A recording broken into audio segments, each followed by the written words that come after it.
नमस्कार.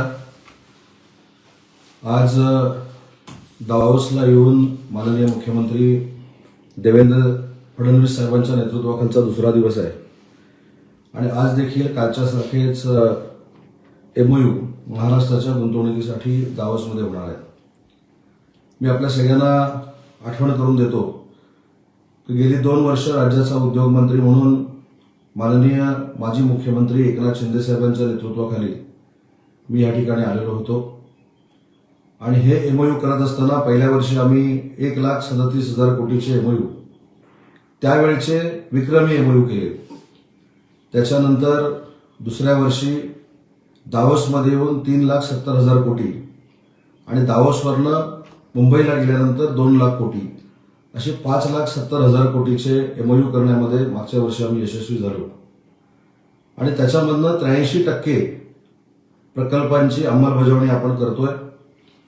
आपण ही अंमलबजावणी करत असताना त्यांना जमिनी दिलेल्या आहेत, आपण त्यांना इन्सेंटिव्ह पॅकेज दिलेली आहेत आणि हा 3 ते 4 वर्षाचा पिरियड असल्यामुळं येत्या 2 वर्षामध्ये मागल्या 2 वर्षाच्या MOUची परिपूर्तता होईल आणि प्रकल्प उभे राहतील. त्याच पार्श्वभूमीवर राज्याचे मुख्यमंत्री देवेंद्रजींच्या नेतृत्वाखाली काल पहिल्या दिवशी सुमारे 6 लाख कोटीची MOU करण्यामध्ये आम्ही यशस्वी झालो आणि मागच्या 2 वर्षाची रेकॉर्डची प्रतिमा आम्ही कायम ठेवली.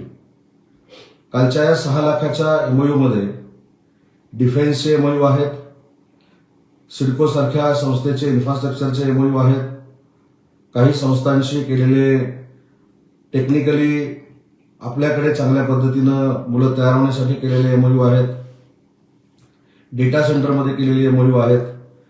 असे विविध प्रकारच्या सेक्टरमध्ये काल आम्ही 6 लाख कोटीचे MOU केले आणि ही परकीय गुंतवणूक आता महाराष्ट्रामध्ये येणार आहे. आज देखील अनेक उद्योजकांशी माननीय देवेंद्रजींच्या नेतृत्वाखाली आम्ही भेटणार आहोत. अनेक उद्योजकांनी याच्या पलीकडे जाऊन महाराष्ट्रामध्ये नाविन्यपूर्ण उद्योग करण्याचा निर्णय आणि उद्योजक म्हणून महाराष्ट्रामध्ये येण्याचा निर्णय घेतलेला आहे.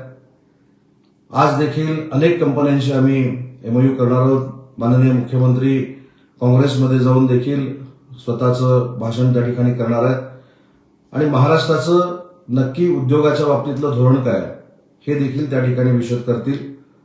गेली 2 वर्ष याच ठिकाणी माननीय एकनाथ शिंदे साहेबांनी देखील महाराष्ट्राची भूमिका मांडलेली होती. आम्ही इथल्या उद्योजकांना येणाऱ्या गुंतवणुकीच्या निमित्तानं येणारे जी लोक आहेत त्यांना सांगतोय की मैत्रीसारखा एक अतिशय महत्वाचा कायदा आम्ही महाराष्ट्रामध्ये आणलाय आणि तो कायदा अपग्रेड करण्याच्या दृष्टीने आम्ही पावलं टाकलेली आहेत. आम्ही एक पोर्टल येत्या 8 दिवसामध्ये महाराष्ट्रामध्ये आल्यानंतर लॉन्च करतोय आणि ते पोर्टल आल्यानंतर उद्योजकांना कमीत कमी वेळामध्ये सगळे दाखले मिळायला त्याचा उपयोग होणार आहे. आणि उद्योजकांची जी कायमस्वरूपी एक तक्रार असते की आम्ही अर्ज केल्यानंतर, आम्ही ऍप्लिकेशन केल्यानंतर आमची फाईल कुठे आहे, कुठच्या अधिकाऱ्याकडे आहे, कुठच्या कक्षा अधिकाऱ्याकडे आहे, किती दिवस आहे हे आम्हाला कळत नाही. तर देशातलं हे पहिलं पोर्टल असं आहे की ऍप्लिकेशन कसं करायचं आणि ऍप्लिकेशन केल्यानंतर ते ऍप्लिकेशन नक्की कुठं आहे हे दाखवणारं पोर्टल पुढच्या 8 दिवसामध्ये कॅबिनेटच्या निमित्तानं आम्ही महाराष्ट्रामध्ये आणतोय. त्याचं देखील अनेक उद्योजकांनी स्वागत केलेलं आहे. मला एवढंच सांगायचं आहे की हा जो दौरा आहे हा महाराष्ट्राच्या गुंतवणुकीच्या निमित्तानं अतिशय महत्वाचा दौरा आहे आणि तो महत्वाचा दौरा असताना उद्योजकांना आकर्षित करणं, त्यांची गुंतवणूक आकर्षित करणं आणि FDI महाराष्ट्रामध्ये आणणं हे धोरण घेऊनच आम्ही दावोसमध्ये आहोत आणि मला सांगताना आनंद होतोय की आम्हाला फार मोठं याच्यामध्ये यश आलेलं आहे.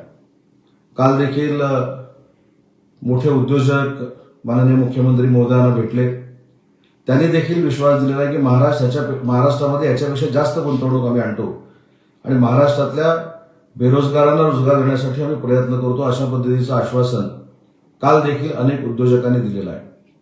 आज देखील मला असं वाटतं की स्टील क्षेत्रातले ज्यांना आपण पोलादी पुरुष म्हणतो, त्यांना पितामह म्हणतो, ते लक्ष्मी मित्तल मुख्यमंत्री महोदयांना भेटत आहेत. टाटाचे चंद्रशेखरन मुख्यमंत्री महोदयांना भेटलेले आहेत. या सगळ्यामध्ये मला असं वाटतं की उद्योजकांना विश्वास देणं आणि उद्योजकांना महाराष्ट्रामध्ये आणणं हा प्राधान्यक्रम घेऊनच हे दावोसचे दौरे आयोजित केलेले आहेत.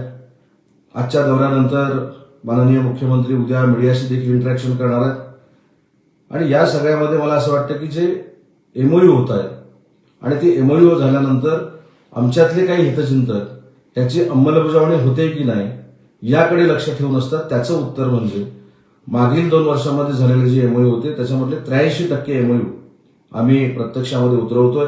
आम्ही अतिशय चांगल्या पद्धतीने त्यांना सहकार्य करतोय आणि अनेक उद्योजकांनी सांगितलं. काल जर आपण बघितलं असेल की कालचा सगळ्यात मोठा जो मास्टर स्ट्रोक होता तो JSWनं 3 लाख कोटीचा एमओयू आपल्याबरोबर केला आणि विविध भागांमध्ये केला. विदर्भामध्ये आहे, मराठवाड्यामध्ये आहे, ऑलरेडी कोकणामध्ये त्यांचे प्रोजेक्ट चालू आहेत. 3 लाख कोटीचे प्रोजेक्ट महाराष्ट्रामध्ये आणताना त्यांनी जी भावना व्यक्त केली, त्यांनी अशा पद्धतीची भावना व्यक्त केली की महाराष्ट्रासारखं दुसरं स्टेट असू शकत नाही की ज्या ठिकाणी उद्योजकांनी यावं आणि गुंतवणूक करावं. महाराष्ट्र हे उद्योजकांचं समर्थन करणारी भूमी आहे. अशा पद्धतीचे गौरवोद्गार सज्जन जिंदाल ज्यांनी 3 लाख कोटी महाराष्ट्रामध्ये आणण्याचा निर्णय घेतला त्यांनी देखील घेतलेला आहे. डेटा सेंटरमध्ये फार मोठी गुंतवणूक होते. त्याच्यामुळे मला असं वाटतं की आज झालेल्या एमओयू नंतर हा नक्की आमचा दौरा यशस्वी होईल आणि ज्या काही गोष्टी केल्या जात होत्या, किती एमओयूज होतील, किती उद्योजक महाराष्ट्रामध्ये येतील, उद्योजक नक्की किती गुंतवणूक करतील, त्यांची परकीय गुंतवणूक आहे की नाही याबद्दल शंका निर्माण केली गेली आणि उद्यापासून अजून केली जाईल. पण मी परवा देखील सांगितले की महाराष्ट्रातला जरी उद्योजक असेल, महाराष्ट्रातला देखील स्थानिक उद्योजक असेल आणि त्यांनी जरी परकीय गुंतवणूक आणली तर ती आपण परकीय गुंतवणूकमध्येच कॅल्क्युलेट करतो. त्याच्यामुळे एफडीआय मार्फतच हे प्रकल्प पुढे नेले जाणार आहेत आणि त्याच्यामध्ये फार मोठी गुंतवणूक आज महाराष्ट्रासारख्या राज्याला मिळते. काल देशाचे विमान मंत्री देखील, विमान वाहतूक मंत्री देखील महाराष्ट्राच्या पॅव्हिलियनमध्ये आले होते. महाराष्ट्रातील अनेक विमानतळांची कामं पूर्ण करण्यासाठी त्यांनी सहकार्य करण्याची भूमिका घेतलेली आहे. रत्नागिरीचे एअरपोर्ट असेल किंवा सिंधुदुर्गचं एअरपोर्ट असेल, हे देखील कशा पद्धतीनं चांगल्या पद्धतीनं सुरू ठेवता येतील, कशा पद्धतीनं डेव्हलप करता येतील या बाबतीमध्ये देखील मुख्यमंत्री महोदयांनी त्यांच्याबरोबर चर्चा केली. महाराष्ट्र हा जवळजवळ प्रत्येक जिल्ह्यामध्ये विमानतळ असलेला एक राज्य आहे. प्रत्येक जिल्ह्यामध्ये आपल्याकडे विमानतळ आहे आणि त्या विमानतळाचं अपग्रेडेशन करणं ही देखील महाराष्ट्र सरकारची भूमिका आहे आणि त्यासाठी देखील केंद्र सरकार हे महाराष्ट्राच्या सोबत राहील अशा पद्धतीचं आश्वासन कालच विमान उड्डाण मंत्र्यांनी आपल्या पॅव्हिलियनमध्ये येऊन केलं.